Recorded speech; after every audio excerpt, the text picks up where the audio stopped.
প্রতিদিন নতুন নতুন ভালোবাসার গল্প পেতে আমাদের চ্যানেলটি সাবস্ক্রাইব করে বেল বাটনে ক্লিক করুন।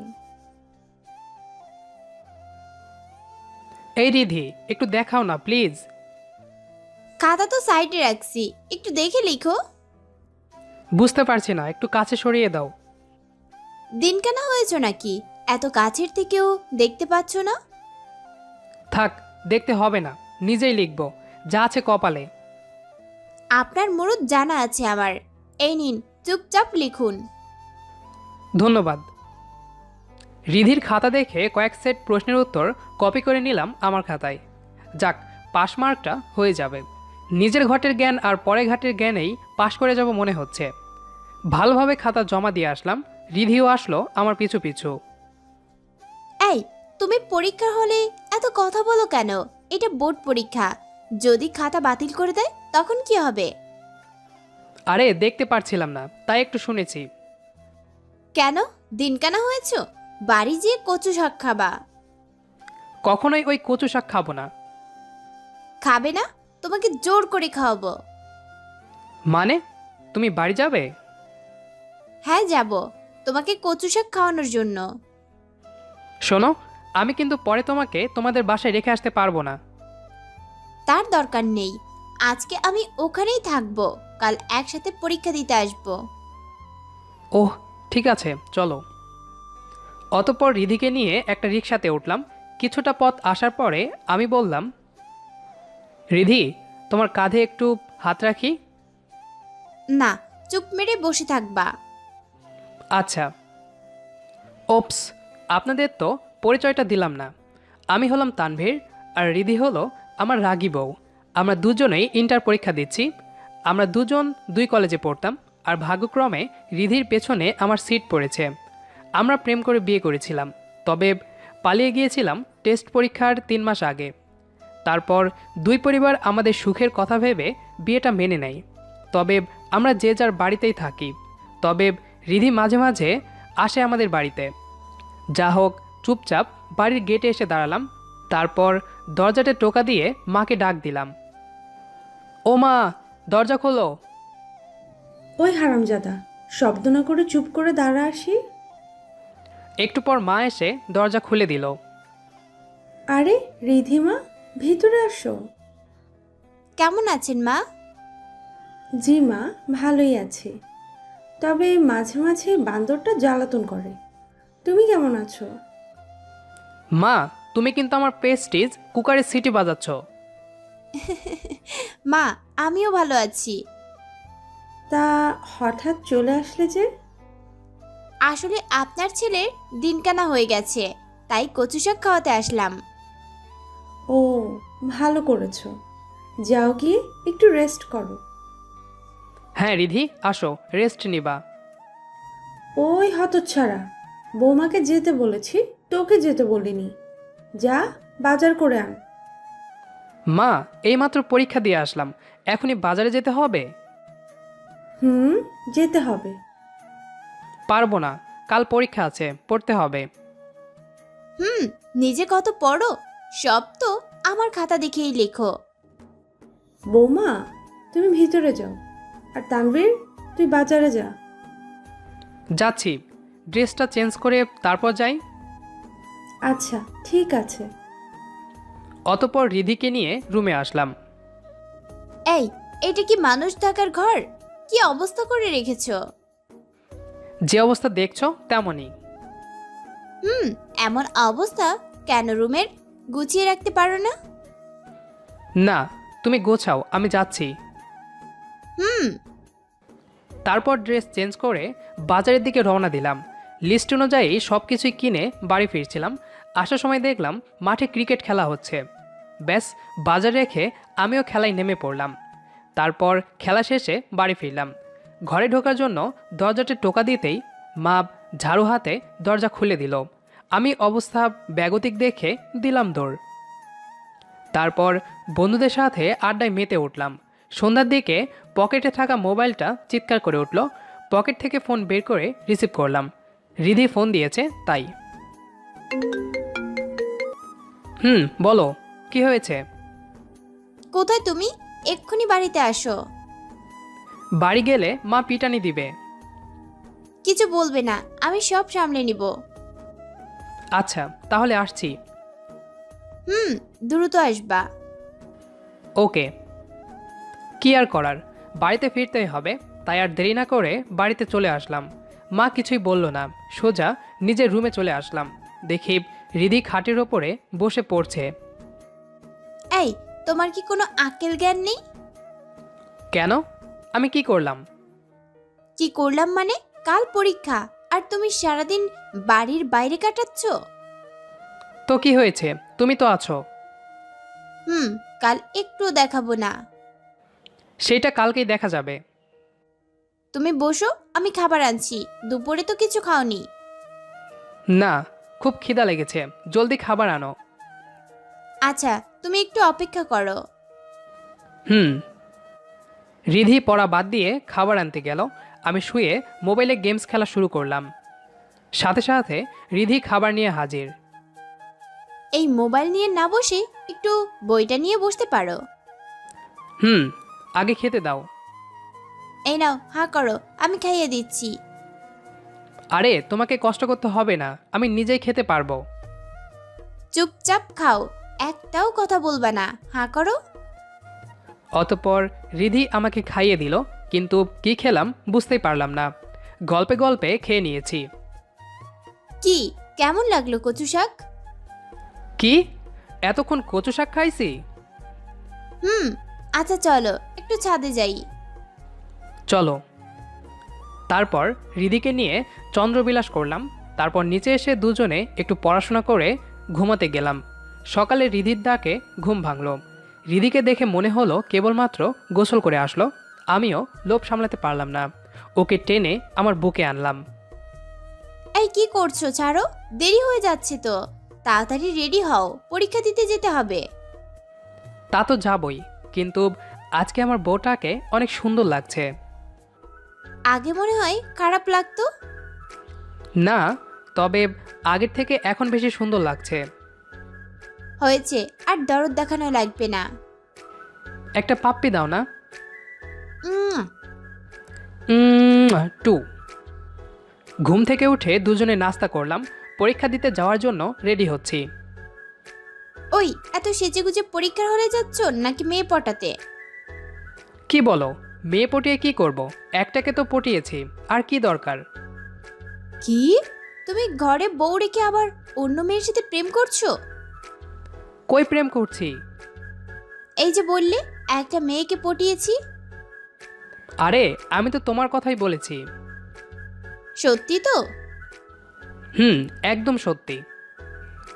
মায়ের কাছ থেকে বিদায় নিয়ে রিকশাতে করে দুজনে পরীক্ষা কেন্দ্রে আসলাম। তারপর রিধি ওর বান্ধবীদের সাথে আড্ডা দিতে চলে গেল। আমিও একটা ফ্রেন্ডের সাথে আড্ডা দিতে থাকলাম। প্রাইভেট পড়তাম একসাথে সেই ফ্রেন্ড। বেশ কিছুক্ষণ আড্ডা দেওয়ার পর দেখলাম রিধিরা রুমের দিকে আসছে। তা দেখে আমার ফ্রেন্ড বলে উঠল, দোস্ত, এই মেয়েটার সিট তোর সামনে, তাই না? রিধিকে দেখিয়ে বলল, কেন? না, মেয়েটা কিন্তু হেভি দেখতে। চল কথা বলে আসি। আমার সাথে প্রতি পরীক্ষাতেই কথা হয়, তোর কথা বলতে ইচ্ছে হলে তুই যা। সত্যি যাব? ইচ্ছে হলে যেতে পারিস। আচ্ছা, গেলাম তাহলে। আরে বেটা, এত জিজ্ঞাস কেন, যা। অভিকে ঠেলে পাঠিয়ে দিলাম। যাক, বেটা একটু ঝাড়ি খেয়ে আসুক। রিধি যে পরিমাণ রাগী, অভিকে ঝাড়ি মারবে 100% শিওর। অভি জানে না আমি বিবাহিত, আর ও যার সাথে কথা বলতে যাচ্ছে সে আমার বউ। আসলে আমার কয়েকটা ক্লোজ ফ্রেন্ড ছাড়া কেউ জানে না আমি আর রিধি স্বামী স্ত্রী। হাই, আমি অভি। আপনি অভি নাকি, তা আমাকে বলছেন কেন? পরিচিত হতে চাচ্ছিলাম, এ আর কি। আমরা কি ফ্রেন্ড হতে পারি? না, সামনে থেকে সরুন। জি, কিন্তু আপনার নামটা? আমার নাম জেনে আপনার দরকার কি? আমার কোনো দরকার নেই, আমার ফ্রেন্ডের দরকার। কই আপনার ফ্রেন্ড? ওই যে। চলেন, ওইটার ব্যবস্থা করছি আজকে। অতঃপর রিধি আর অভি আমার দিকে আসতে লাগলো, মনে হয় বাঁশটা আমার কাছে আসছে। এই, তুমি এই অভিনা গাভিকে আমার কাছে পাঠিয়েছো? আপু, গাভী না, আমার নাম অভি। ওই ছোকরা, তোরে জিজ্ঞেসি, তুই চুপ থাক। তানভীর, আমার কথার উত্তর দাও। আপু, আপনাদের দেখে মনে হচ্ছে আপনারা পরিচিত। ওই গাভীর বাচ্চা, তোকে চুপ থাকতে বলছি না? তুই যা তো এখান থেকে। জি আপু। ওই তানভীর, চুপ কেন? কথা বলো। আসলে হয়েছে কি, ওর তোমাকে ভালো লেগেছে, তাই তোমার সাথে কথা বলতে চাচ্ছিল, তাই পাঠিয়েছিলাম। লজ্জা করে না তোমার? নিজের বউকে একজন পছন্দ করলো আর তুমি তাকে কথা বলার জন্য পাঠিয়ে দিলে? আজ থেকে আমার সাথে কথা বলবা না। বাবু রাগ করো না, আমি তো ওকে একটু বকা খাওয়ার জন্য পাঠিয়েছিলাম। আর একটাও কথা বলবে না। যা, চলে গেল। ধ্যাত, কি করতে চাইলাম আর কি হলো? একজনকে বাঁশ দিতে গিয়ে নিজেই বাঁশ খেলাম। আজকে আর প্রশ্নের উত্তর দেখাবে না, এইটা আমি শিওর। তবে আজ তেমন সমস্যা নেই। কাল রাতে রিধি জোর করে অনেক রাত পর্যন্ত পড়িয়েছে, আশা করি আজকে নিজেই লিখতে পারবো। যা হোক, অতপর পরীক্ষা শুরু হলো। প্রশ্ন আজকে সহজ লাগছে, যাক বাঁচা গেল। আজকে কারো খাতা না দেখেই লিখেছি, বেশ ভালোই পরীক্ষা দিলাম। তারপর সোজা বাড়িতে। রিধির সাথে পরীক্ষার পরে আর কথা বলিনি, কারণ ওর সাথে কথা বলতে গেলে চর বসিয়ে দিত, তাই মান সম্মান পকেটে নিয়েই চলে এসেছি। বাড়িতে এসে ফ্রেশ হয়ে টিভি দেখলাম প্রায় 2 ঘন্টা। তখন খবরে দেখালো ভূগোল দ্বিতীয় পত্র পরীক্ষা কাল হবে না, তাই তাড়াতাড়ি ফোনটা হাতে নিলাম, কারণ রিধিকে জানাতে হবে। পরীক্ষা চলাকালীন সময় রিধির টিভি দেখে না, শুধু ফোন ইউজ করে কথা বলার জন্য। প্রথম 2 বার ফোন দিলাম, ধরল না। তৃতীয়বার ধরেই ঝাড়ি দিল। ফোন দিয়েছো কেন? বলেছি না আমার সাথে কথা বলবে না। একটা দরকারি ফোন দিয়েছি। কি দরকার? তাড়াতাড়ি বলে ফোন রাখো। কালকে পরীক্ষা হবে না, কালকের পরীক্ষা পিছিয়ে দিয়েছে। এই, ফাজলামো করতে ফোন দিছিলে? ফাজলামো না, সত্যি কথা। চুপ করো ফাজিল কোথাকার, শুধু শুধু সময় নষ্ট করলে। ফোনটা কেটে দিল। মানুষের উপকার করতে নেই, শুধু শুধু ঝাড়ি মারল। না বলাই ভালো ছিল। ফোনটা পাশে রেখে আবার টিভি অন করলাম, কারণ কালকে পরীক্ষা নেই। যাক, ভালোই হয়েছে, আজকে একটু আইপিএল দেখতে পারবো। হঠাৎ করে পাশে থাকা ফোনে গান বেজে উঠল। রিধি ফোন দিয়েছে, সাথে সাথে ফোন রিসিভ করলাম। বাবু, আই এম সরি, আমি না বুঝে তোমাকে বকা দিছি, প্লিজ রাগ করো না। হুম। এই, তুমি আজ আমার খাতা থেকে কিছু দেখলে না কেন? আমি নিজেই পারছিলাম, তাই দেখি নাই। বাবু, তুমি কি রাগ করে আছো এখনো? না। তাহলে অল্প কথা বলছো কেন? কথা বেশি বললেও দোষ, কম বললেও দোষ। তোমার সময় নষ্ট হচ্ছে, ফোন রাখো। এই, বললাম তো সরি, তাও কেন এমন করছো? এই এক কাজ করি, কাল তো বন্ধ, তাহলে বিকেলে একটু ঘুরতে যাই। তো যাও, বারণ করেছে কে? তুমি তাহলে বিকেলে আমাদের বাড়িতে চলে আসবা। আচ্ছা, আসবো। কি আর করব, রিধির সাথে ঘুরতে ভালোই লাগে, তাই আর না করলাম না। যাক, রাগের অভিনয়টা কাজে দিয়েছে। বিকালে রেডি হয়ে শ্বশুরবাড়ির সামনে হাজির। আমাদের বাড়ি থেকে রিধিদের বাসায় যেতে 15 মিনিট লাগে। ওদের বাসা শহরে আর আমাদের বাসা গ্রামে। রিধিদের বাসার নিচ থেকে ওকে ফোন দিলাম। হ্যালো রিধি, তুমি কই? এই তো বাসাতে, তুমি কই? এই তো তোমার বাসার নিচে দাঁড়িয়ে আছি। বাসার নিচে কেন? ভিতরে আসো। আর আমার একটু সময় লাগবে, ভিতরে এসে বসো। আচ্ছা, আসতেছি। অতঃপর রিদিদের বাসাতে প্রবেশ করলাম, সাথে সাথেই শাশুড়ির সাথে দেখা হয়ে গেল। শাশুড়িকে দেখলে মনে হয় রিধির বড় বোন, কারণ আমার শাশুড়ি এখনও জোয়ান। রিধি তাদের একমাত্র মেয়ে। বাবা কেমন আছো? ভেতরে এসো। জি, আমি ভালো আছি। আপনি কেমন আছেন? এই তো চলছে। তোমরা কি কোথাও যাবে? জি, একটু বাইরে ঘুরতে যাব। ও আচ্ছা, যাও রিধির রুমে গিয়ে বসো। রিধি কি ভেতরে আছে? ওর রুমেই আছে। আচ্ছা। শাশুড়ি আম্মার থেকে বিদায় নিয়ে রিধির রুমের সামনে আসলাম। দরজাতে হালকা টোকা দিয়ে জিজ্ঞেস করলাম, রিধি ভেতরে আসতে পারি? আসো। নিজের বউয়ের রুমে আসতে অনুমতি লাগে? অবশ্যই লাগে। বুঝেছি মশাই, একটু বসুন। আমার প্রায় হয়ে গেছে। এত সেজে কি হবে, তাড়াতাড়ি করো। আরেকটু।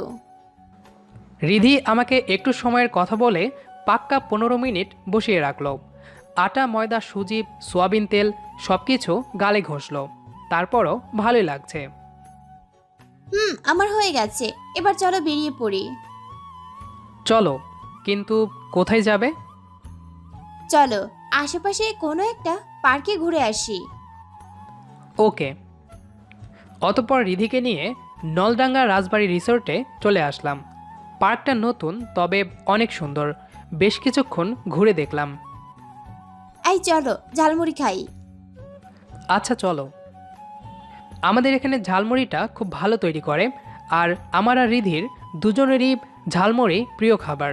হঠাৎ করেই মাথার যন্ত্রণা শুরু হলো আমার। এটা বেশ পুরাতন রোগ। রোদে ঘুরলে বা বৃষ্টিতে ভিজলে রোগটা চেপে বসে।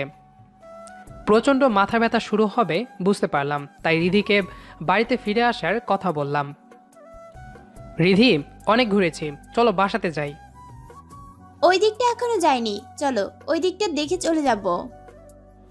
অন্য একদিন আসবো, এখন চলো ফিরে যাব। আচ্ছা চলো। কিছুই করার নাই আমার। বেশিক্ষণ থাকলে হয়তো অজ্ঞান হয়ে যাব, তাই দ্রুত রিক্সা নিয়ে বাড়ির দিকে রওনা দিলাম। কিন্তু মাথা ব্যথা ক্রমশ বাড়তে থাকলো। রিধিদের বাসার সামনে আসার পর রিক্সা থামলো। ঠিক তখনই মাথার ভেতর চক্কর দিল। তারপর আর কিছু মনে নাই। তারপর যখন জ্ঞান ফিরল, দেখলাম একটা নরম বিছানাতে শুয়ে আছি, কিন্তু এটা আমার ঘর না। পাশে খেয়াল করলাম রিধি বসে বই পড়ছে। আমি একটু উঠে বসার চেষ্টা করলাম, কিন্তু পারলাম না। মাথাটা প্রচণ্ড ভারী লাগছে। এই উঠতে হবে না, শুয়ে রেস্ট করো। আমি এখানে কেন? বাড়ি ফেরার সময় আমাদের বাড়িতে আসার পর তুমি অজ্ঞান হয়ে রিকশায় পড়ে গেছিলে। ওহ, আচ্ছা বাড়ি যেতে হবে, মা টেনশন করবে। আমি মাকে ফোন করে জানিয়ে দিয়েছি। আচ্ছা। কি হয়েছিল তখন? একটু মাথা যন্ত্রণা করছিল। তা আমাকে বললে কি হতো? ভেবেছিলাম ঠিক হয়ে যাবে, তাই শুধু শুধু টেনশন বাড়াতে চাইনি। হ্যাঁ, আমি তো তোমার কে যে আমাকে বলবা? আরে এমনটা নয়। বুঝেছি। কেমন? পাশে দুধের গ্লাস রাখা আছে, খেয়ে চুপচাপ ঘুমাও। আচ্ছা ঠিক আছে। রিধি দুধের গ্লাসটা আমার দিকে এগিয়ে দিল। দুধ হচ্ছে আমার প্রিয় খাবারের ভেতর অন্যতম, তাই এক চুমুকেই পুরো 1 গ্লাস দুধ সাভার করে দিলাম। এইবার চুপচাপ শুয়ে থাকো, আমি মাথা টিপে দিচ্ছি। না থাক, তুমি পড়ো। চুপ থাকবে একদম। আচ্ছা। অতঃপর রিধি আমার পাশে বসলো। তারপর বইটা আমার বুকে রেখে মাথা টিপছে, সাথে বই পড়ছে। আমার খুব ভালোই বোধ হচ্ছে। আর রিধির দিকে তাকিয়ে আছি। এই ওইভাবে তাকিয়ে আছো কেন? তোমাকে দেখছি। অত দেখতে হবে না, আমার লজ্জা লাগছে। ঠিক আছে, দেখব না। ওই দেখবা না কেন? 100 বার দেখবা। তুমি তো এইমাত্র দেখতে বারণ করলে। আমি বারণ করেছি বলে দেখবা না? আছে তো। বলেই বুক থেকে বইটা সরিয়ে রিধিকে বুকের মাঝে চেপে ধরলাম। এই কি করছো? ছাড়ো, কেউ দেখে ফেলবে। দেখলে দেখবে, এটা আমার অধিকার। ও তাই? হুম। বেশ কিছুক্ষণ থাকার পর শাশুমা খেতে ডাকলো। দুজনে খেতে গেলাম। খাওয়া দাওয়া শেষে আবার রুমে আসলাম দুজনে। তারপর রিধি আবার বই নিয়ে বসলো। আমি ওর পাশে শুয়ে পড়লাম। এই রিধি, বই রেখে একটু আমার পাশে আসো, একটু গল্প করি। তোমার সাথে গল্প করলে পড়া কে পড়বে শুনি? আহাব, কালকে তো বন্ধ, শুধু আজকের রাতটা পড়া বন্ধ রাখো। কালকে তো আমি আর থাকবো না। আচ্ছা ঠিক আছে। অতঃপর রিধি বই রেখে আমার পাশে এসে শুয়ে পড়ল। আমিও ওকে জড়িয়ে ধরলাম। তারপর একটা শান্তির ঘুমে হারিয়ে গেলাম। সকালে প্রথমে আমার ঘুম ভাঙলো, দেখি রিধি এখনও আমাকে জড়িয়ে ধরে আছে। আমি ওকে আমার কাছ থেকে ছাড়িয়ে বিছানা থেকে ওঠার চেষ্টা করলাম, কিন্তু ও আরও শক্ত করে জড়িয়ে ধরলো। আর একটু থাকো প্লিজ। না, এখন ওঠো, সকাল হয়ে গেছে, আমাকে বাড়ি যেতে হবে। ধ্যাত, আজকে এত তাড়াতাড়ি সকাল হলো কেন? এই পাগলি, সকাল ঠিক টাইমেই হয়েছে, উঠো এখন। হুম। অতঃপর দুজনে ঘুম থেকে উঠে ফ্রেশ হয়ে নাস্তা করলাম। তারপর আমি বাড়ি ফেরার জন্য তৈরি হলাম। রিধি ওদের বাসার নিচ পর্যন্ত আসলো আমার সাথে। এই শোনো, সাবধানে বাড়ি যাবে, আর একটু পড়তে বসবা ঠিক মতো, রাতে ফোন দিব আমি। আচ্ছা ঠিক আছে, আসি তাহলে। হুম। রিধিদের বাসা থেকে হেঁটে স্ট্যান্ড পর্যন্ত আসলাম। তারপর ইজি বাইকে চড়ে বাড়িতে ফিরে আসলাম। কি রে, কাল বৌমাদের ওখানে থাকলে হঠাৎ কিছু হয়েছিল? না, তেমন কিছু না, একটু অসুস্থ হয়ে গিয়েছিলাম। ও, এখন কেমন আছিস? ভালো। আচ্ছা, রুমে গিয়ে রেস্ট কর। অতঃপর নিজের রুমে গিয়ে রেস্ট নিলাম। ঘুম ভেঙে দেখলাম রাত হয়ে গেছে। যেহেতু কাল পরীক্ষা, তাই ফ্রেশ হয়ে বই নিয়ে পড়তে বসলাম। কিছুক্ষণ পড়ার পর রিধির ফোন। কি করছো বাবু? এই তো পড়তে বসেছি, তুমি? আমিও পড়ছি। কি ব্যাপার, আজকে নিজে থেকেই পড়তে বসছো? এমনি। আচ্ছা পড়ো, কাল দেখা হবে। শুভরাত্রি। বাই, শুভরাত্রি। অতঃপর পরের দিন মা ঘুম থেকে ডেকে তুলল। ঘুম থেকে উঠে ফ্রেশ হয়ে একটু বই নিয়ে বসলাম। এখন বুঝতে পারছি নিজের জ্ঞান থেকে লিখতে কতটা ভালো লাগে। সেদিন রিধি যদি জোর না করে পড়াতে বসাতো, তাহলে হয়তো এই বিষয়টা উপলব্ধি করতে পারতাম না। যা হোক, পরীক্ষার টাইম হওয়াতে তাড়াতাড়ি রেডি হয়ে নাস্তা করে কলেজে আসলাম। দেখি কলেজ গেটে রিধি দাঁড়িয়ে আছে। কি ব্যাপার, গেটে দাঁড়িয়ে আছো কেন, ভেতরে না গিয়ে? তোমার জন্য অপেক্ষা করছিলাম। ওহ আচ্ছা, চলো। শরীর কেমন এখন? আগের থেকে অনেক ভালো। আচ্ছা, আমি ওই দিকটায় আছি, সমস্যা হলে আমাকে ডেকো। আচ্ছা। অতঃপর দুজন দুদিকে চলে আসলাম। আজকে আর কারোর সাথে কথা বললাম না, চেঁচামেচি ভালো লাগছে না, তাই নিজের ছিটে এসে বসলাম। যথাসময়ে পরীক্ষা শুরু হলো। আজকেও ভালোই কমন বেঁধেছে, তাই নিজের মতো লিখে পূর্ণ সময়ের আগেই খাতা জমা দিতে উঠলাম। তখনই রিধি বলল, বাসায় যাইও না, বাইরে দাঁড়াও, কথা আছে। আচ্ছা ঠিক আছে। অতঃপর খাতা জমা দিয়ে বাইরে অপেক্ষা করছিলাম। পরীক্ষা শেষের বেল বাজার পর রিধি আমার কাছে আসলো। কি ব্যাপার, আজ এত দেরি হলো কেন? এমনিতেই। আচ্ছা, তোমার কি হয়েছে একটু বলবা? আমার আবার কি হবে? কিছুটা একটা হয়েছে। যে ছেলে প্রত্যেকটা পরীক্ষায় আমার খাতা দিকে লিখে, আর সে এখন পরীক্ষা চলাকালীন আমার দিকেও তাকায় না। এই, তুমি কি সেদিনের জন্য রেগে আছো? আরে না, এমনি আজকে কমন এসেছিল। সত্যি বলতে নিজে থেকে পরীক্ষা দিতে ভালোই লাগছে, তাই বাড়িতে পড়ছি। এজন্য শোনার প্রয়োজন পড়ছে না। তবুও তুমি আমার কাছ থেকে শুনবা। কি করে শুনবো? বাকি পরীক্ষা তো আমাদের আলাদা বিষয়ে। ধ্যাত, আচ্ছা চলো তো বাসাতে। চলো। অতঃপর আমি আর রিধি একই রিকশাতে বাসায় ফিরলাম। রিধি ওদের বাড়িতে নামলো আর আমি বাড়িতে চলে আসলাম। বাড়িতে এসে ফ্রেশ হয়ে রেস্ট নিলাম। কয়েকদিন পর রিধির পরীক্ষা শেষ, আমার আর একটা বাকি, আর সেইটা আগামীকাল। সেজন্য পড়ছিলাম। এর মাঝে রিধির ফোন আসলো, তাই ফোনটা রিসিভ করলাম। হ্যালো।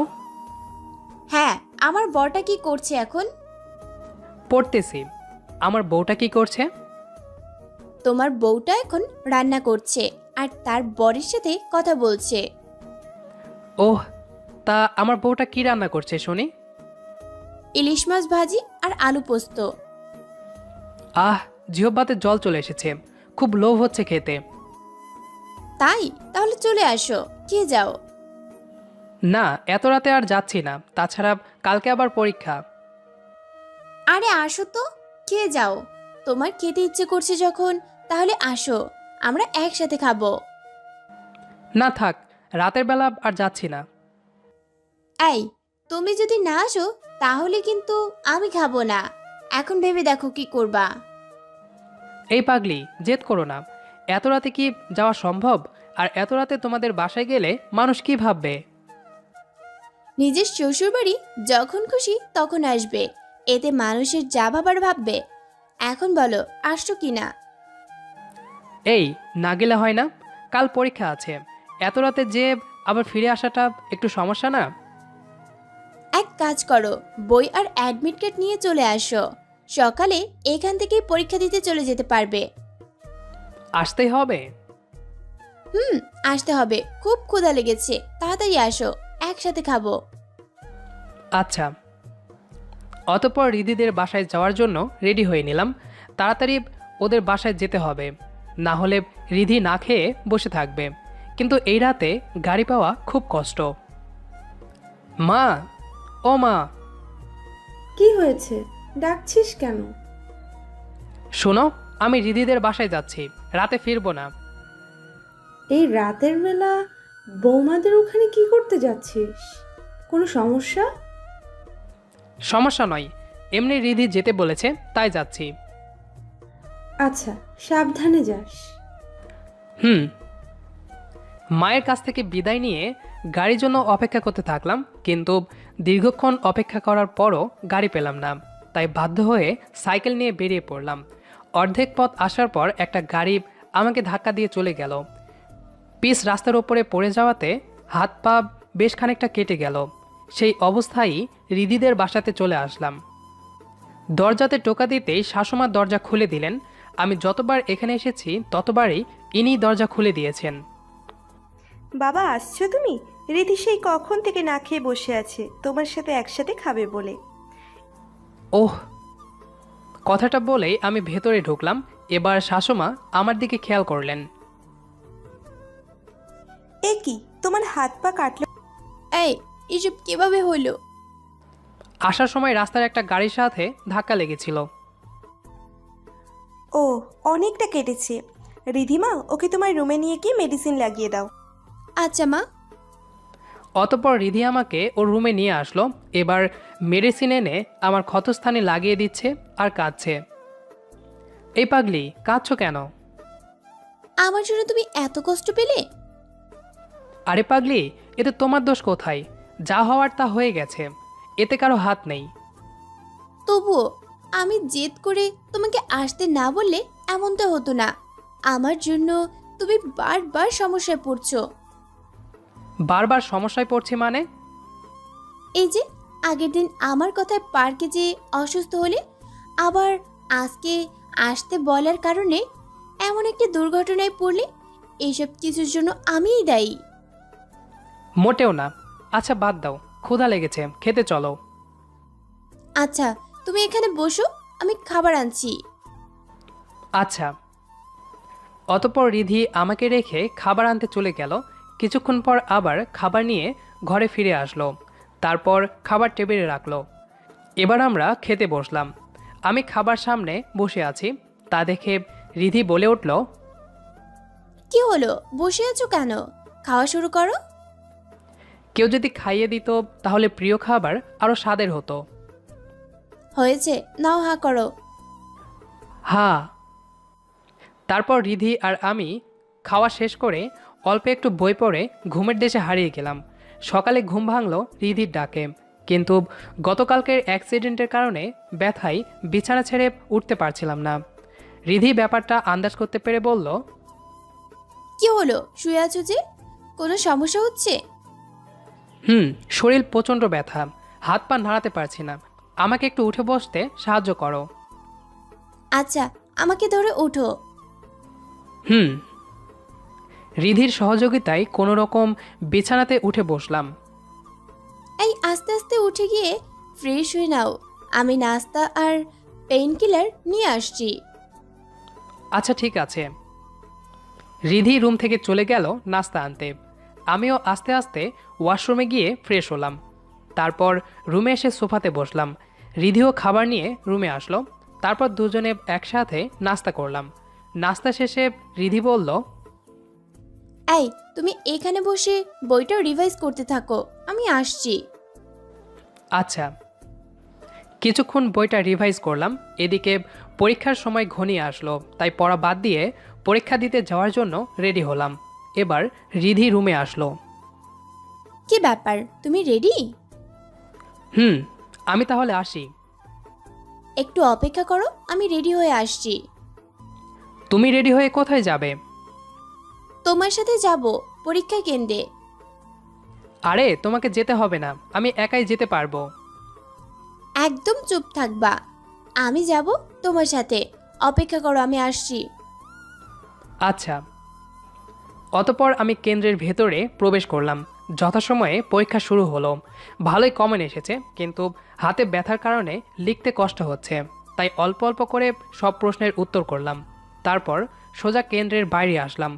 দূর থেকে রিধিকে দেখতে পেলাম, তাই ওর কাছে গেলাম। কি মশাই, পরীক্ষা কেমন দিলেন? তেমন একটা ভালো না, হাতে ব্যথার কারণে গুছিয়ে লিখতে পারিনি। ও, ব্যথা কি খুব বেশি? না, সামান্য। আচ্ছা চলো, তোমাকে ডাক্তার দেখি তারপর বাসাতে ফিরবো। আরে এসবের দরকার নেই, অল্প ব্যথা আছে, এমনিতেই সেরে যাবে, ডাক্তার দেখানো লাগবে না। তুমি আজ বড্ড বেশি কথা বলছো। আমি যখন বলেছি ডাক্তার দেখাতে যাবে তখন যাবে। আচ্ছা ঠিক আছে, চলো যাচ্ছি। এই তো গুড বয়। অতঃপর রিধির সাথে ডাক্তারখানায় এসে ডাক্তার দেখালাম। ডাক্তার কিছু ওষুধ লিখে দিলেন। সেই ওষুধগুলো কিনে আবার রিধিদের বাসাতে আসলাম। রিধি, আমি তাহলে এখন বাড়ি যাই? না, তুমি এখনো পুরোপুরি সুস্থ নও। এখন আমাদের এখানে থাকবা, বাড়িতে যেতে হলে বিকালে চলে যাবা। আচ্ছা তাই হবে। ভিতরে আসো। আমি রিধির কথা কোনো প্রতিবাদ ছাড়াই মেনে নিলাম। অবশ্য এটা আমাদের রিলেশন শুরু থেকেই এই পর্যন্ত করে চলেছি, কারণ রিধি প্রচণ্ড রাগী আর জেদি। এটা আপনারা হয়তো আগেই বুঝতে পেরেছেন। আবার রিধিদের বাসাতে ঢুকে রিধির রুমে এসে ড্রেস চেঞ্জ করে ফ্রেশ হলাম। তারপর সবাই একসাথে দুপুরের খাবার খেলাম। তারপর রেস্ট নেওয়ার জন্য রুমে এসে বিছানাতে এসে শরীর এলিয়ে দিলাম। শরীর ব্যথার কারণে দ্রুতই ঘুমিয়ে পড়লাম। হঠাৎ ঘুম ভাঙলো ফোনের শব্দে, তাই ফোন রিসিভ করার জন্য উঠে গেলাম, কিন্তু রিধির হাত আমার বুকে থাকায় উঠতে পারলাম না। আমার পাশেই রিধি ঘুমিয়ে আছে, তাই শোয়া অবস্থাতেই মায়ের ফোনটা রিসিভ করলাম। হ্যাঁ মা, বলো। কোথায় তুই? পরীক্ষা তো সেই কখন শেষ হয়েছে, তুই তো এখনো বাড়িতে ফিরলি না। মা, আমি রিধিদের বাসাতে আছি, একটু পরে বাড়িতে আসছি। তা আমাকে একবার ফোন করে জানাতে পারতি, টেনশন হচ্ছিল আমার। তাড়াতাড়ি বাড়িতে চলে আসিস। ঠিক আছে, আসছি। হুম। মায়ের সাথে কথা বলা শেষে রিধিকে ওঠানোর জন্য ডাকলাম, কারণ ও না উঠলে আমি বাড়িতে ফিরতে পারবো না। আই রিধি, ওঠো। ডাকছো কেন? আমি বাড়ি যাব, এখন ঘুম থেকে ওঠো। একটু পর, আর অল্প একটু থাকো। না, আর একটুও না, বাড়ি ফিরতে হবে আমাকে। এই, তোমার কি সমস্যা? বাড়ি বাড়ি করেই যাচ্ছ, আমার সাথে থাকতে ভালো লাগছে না? মা ফোন করেছিল, বাড়িতে ফিরতে বলেছে। তাছাড়া বাড়িতে মা একা থাকে, তাই সবসময় এখানে থাকলে মায়েরও একা একা লাগে। উপস, সরি বাবু, আমি বুঝতে পারিনি। আসলে তোমাকে ছাড়া আমারও ভালো লাগে না, তাই একটু রেগে ওই কথা বলে ফেলেছি। ঠিক আছে, এখন ওঠো। আমিও আজকে যাব তোমাদের ওইখানে, আর এখন থেকে ওইখানেই থাকবো। শহরের মেয়ের কি গ্রামে থাকতে ভালো লাগবে? লাগবে না কেন? আমার গ্রাম আর গ্রামের মানুষদের ভালো লাগে বলেই তো গ্রামের ছেলেকে ভালোবেসে বিয়ে করেছি। ওহ, তোমাকে আজ যেতে হবে না। সবেমাত্র পরীক্ষা শেষ হলো, কিছুদিন এখানে থাকো, তারপর তোমাকে একবারে গ্রামে নিয়ে যাব। আচ্ছা, তাহলে প্রতিদিন এসে আমার সাথে দেখা করে যাবে। আচ্ছা। অতঃপর রিধিকে বিদায় দিয়ে বাড়ি ফিরে আসলাম। এখন প্রতিদিন বিকালে রিধির সাথে দেখা করি, আবার কিছু সময় কাটিয়ে চলে আসি। দেখতে দেখতে ব্যবহারিক পরীক্ষা চলে আসলো, তাই আবার দুজনে পরীক্ষা দিতে গেলাম। দুজন আলাদা কলেজে পড়ার কারণে পরীক্ষা আলাদা রুমে হলো। পরীক্ষা শেষে বাইরে এসে দেখলাম রিধি একটা ছেলের সাথে রেগে কথা বলছে, তাই আমি এগিয়ে গেলাম। আমি যেতেই রিধি ছেলেটাকে চড় মারলো আর আমাকে নিয়ে বাইরে আসলো। তারপর আমরা দুজনে একটা রিকশাতে উঠলাম। রিধির মুখ রাগে লাল হয়ে আছে, তাই জানতে চাইলাম ছেলেটার সাথে রিধি কেন রাগারাগি করছিল, কি হয়েছে। রিধি, তুমি ছেলেটাকে মারলে কেন? এইটা একটা বাজে ছেলে, আমার কাছে নাম্বার চাইছিল, আমি দেইনি, তাই খারাপ খারাপ কথা বলছিল। সে প্রথম থেকে জ্বালাতন করছিল, তাই একটা চর বসিয়ে দিয়েছি। এজন্যই তোমাকে বলেছিলাম চলে যেতে। তুমি মনে হয় আগে থেকে জানতে এসব। তা জানতাম না, বর্তমান দেশের প্রেক্ষাপটের কথা চিন্তা করে বলেছিলাম। ওহ, কিছুটা পথ আসার পর রিধি যে ছেলেটাকে চড় মেরেছিল সেই ছেলেটা সহ আরও কয়েকটা ছেলে আমাদের রিকশা আটকালো। তারপর রিধিকে টানছিল, তা দেখে আমার মাথা গরম হয়ে গেছিল, তাই রিকশার ওপর থেকেই লাথি দিলাম কয়েকটারে। এবার ছেলেগুলো রিধিকে ছেড়ে দিল, এরপর আমাকে রিকশা থেকে নামিয়ে বেদম প্রহার করলো। এমন মারের পরও জ্ঞান ছিল, কিন্তু নড়াচড়া করার শক্তি ছিল না, শুধু দেখছিলাম। রিধি কয়েকটা লোকজন নিয়ে আসলো, তারপর তারা অ্যাম্বুলেন্স ডেকে আমাকে হাসপাতালে নিয়ে আসলো। হাসপাতালের বেডে কিছুক্ষণ পর ডাক্তার এসে ইঞ্জেকশন দিয়ে ঘুম পাড়িয়ে দিলেন। ঘুম ভাঙার পর দেখলাম সারা শরীরে ছেঁড়া জামা পট্টি দেওয়ার মতো পট্টি দেওয়া। পাশে কাউকে দেখতে পেলাম না, সেজন্য একাই উঠে বসার চেষ্টা করছিলাম। তখনই রিধি কোথা থেকে দৌড়ে ভেতরে আসলো, তারপর আমাকে উঠে বসতে সাহায্য করলো, তারপর নিজেও আমার পাশে বসলো। রিধির দিকে তাকিয়ে একটু খেয়াল করলাম চোখ লাল আর ফোলা, বোঝা যাচ্ছে অনেক কেঁদেছে। এই কেমন বোধ করছো এখন? আমার পাশে এই লক্ষ্মী বউটা থাকলে সবসময় ভালো বোধ করি। লক্ষ্মী না চাই, আমি তো অলক্ষ্মী। বারবার আমার জন্য তোমাকে কষ্ট পেতে হচ্ছে। এত ভালোবাসো কেন? কেন এত ভালোবাসি তা জানি না, তবে তোমাকে ছাড়া আমি কিছুই ভাবতে পারি না, হয়তো এজন্যই। আমিও অনেক ভালোবাসি পাগলটাকে। তাই তাহলে কচি করে একটা চুম্মা দাও। দেখ, অসভ্য। হাসপাতালে কেউ এসব কাজ করে? তাহলে কোথায় করে? বাড়িতে চলো, তারপর যত চুম্মা চাও তার থেকে বেশি দিব। প্রমিস? প্রমিস। আজ 5 দিন পরে হাসপাতাল থেকে বাড়িতে ফিরছি, এখন পুরোপুরি সুস্থ। এত তাড়াতাড়ি সুস্থ হয়েছি রিধির সেবা যত্নে। যা হোক, বাড়িতে আসলাম, রিধিও এসেছে, আজ থেকে এখানেই থাকবে আমাদের সাথে। কিছুদিন পর মাথায় বেড়াতে যাওয়ার ভূত চাপলো। এখন পড়াশোনার চাপ নেই, আগেও ছিল না, তাই ঘুরতে যাব বলে ঠিক করলাম। মা, ও মা, এদিকে শুনে যাও। কি হয়েছে তাড়াতাড়ি বল। বলছি মামা বাড়ি বেড়াতে যাব, ওদের ওখানে ফোন করে বলে দাও। আচ্ছা, কবে যাবি? কাল। আচ্ছা, বৌমাকে নিয়ে যাবি? ও যদি যেতে চায় তাহলে নিয়ে যাব। রিধি কোথায়? বৌমার রান্নাঘরে আছে, আমি বৌমাকে পাঠিয়ে দিচ্ছি, শুনে দেখ যাবে কি না। আচ্ছা, পাঠিয়ে দাও। অতঃপর মা আমার রুম থেকে চলে গেল, তারপর রিধি আমার রুমে আসলো। কেন ডেকেছেন জনাব? আমি ঠিক করেছি কাল মামা বাড়ি বেড়াইতে যাব, তুমি যাবে আমার সাথে? যাব না মানে? অবশ্যই যাব। আচ্ছা, এই কথা জানার জন্য ডেকেছিলাম। কাজ থাকলে যেতে পারো, কাজ না থাকলে বসো, একটু গল্প করি। না, এখন আর কাজ নাই, এখন তোমার সাথে গল্প করব। ওকে। তারপর আমি আর রিধি একসাথে অনেকটা সময় কাটালাম। পরের দিন সকালে খাওয়া দাওয়া করে রেডি হলাম। তারপর মায়ের থেকে বিদায় নিয়ে নির্দিষ্ট গন্তব্যের উদ্দেশ্যে বেরিয়ে পড়লাম। মামা বাড়ি বেশি দূর না, সেজন্য তাড়াতাড়ি পৌঁছালাম। কিছুটা পথ হেঁটে যেতে হয়, তাই বাস থেকে নেমে হাঁটতে হাঁটতে আমি আর রিধি এগোচ্ছিলাম। কিছুটা পথ এভাবে আসার পর মনে হলো কেউ আমাকে ডাকছে, তাই পেছনে তাকালাম। দেখলাম আমার মামাতো বোন ঐশী ডাকছে, আর ওর সাথে একটা মেয়ে আছে।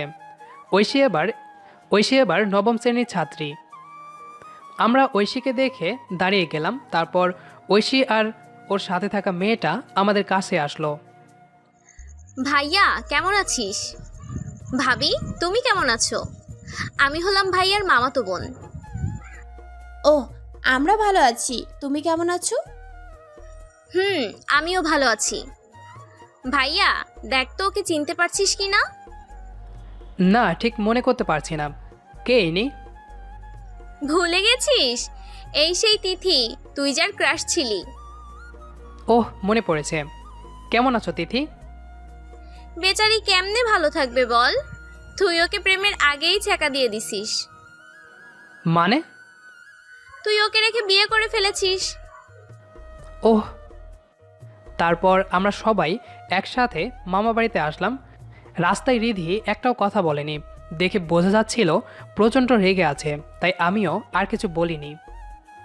যা হোক, মামা বাড়িতে ঢুকতেই নানির সাথে দেখা। তিনি খুব রসিক মানুষ। আমাকে দেখা মাত্রই বলে উঠল, ওগো, তোমার ওই বুড়ো বউটাকে এতদিন পরে মনে পড়লো?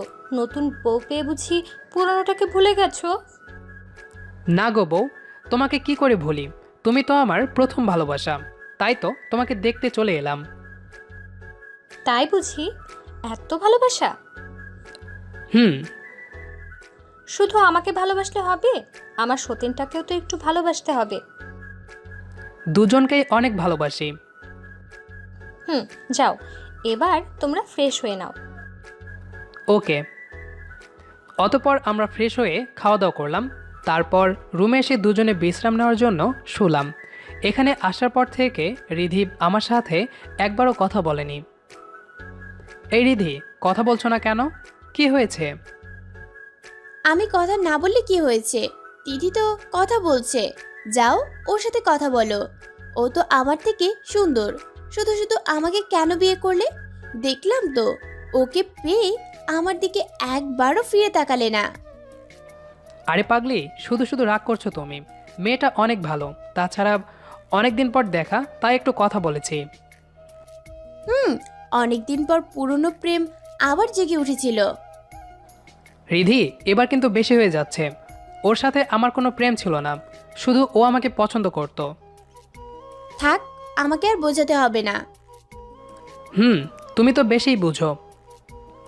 বলেই বিছানা ছেড়ে উঠে চলে আসলাম, কারণ ওর সাথে থাকলে ঝগড়া শুরু হয়ে যেত। পাগলিটা আমাকে অনেক বেশি ভালোবাসে বলেই এত সন্দেহ করে। যা হোক, সারা বিকেল ঘুরে সন্ধ্যায় আবার বাড়িতে ফিরে আসলাম। রুমে এসে দেখি ঐশী আর রিধি বসে গল্প করছে। আমাকে দেখেই ঐশী বলল, ভাইয়া কোথায় গেছিলে? বৌদি একা একা ঘরে বসে বোরিং হচ্ছিল। কেন, তুই তো ছিলি। আচ্ছা তোমরা থাকো, আমি গেলাম।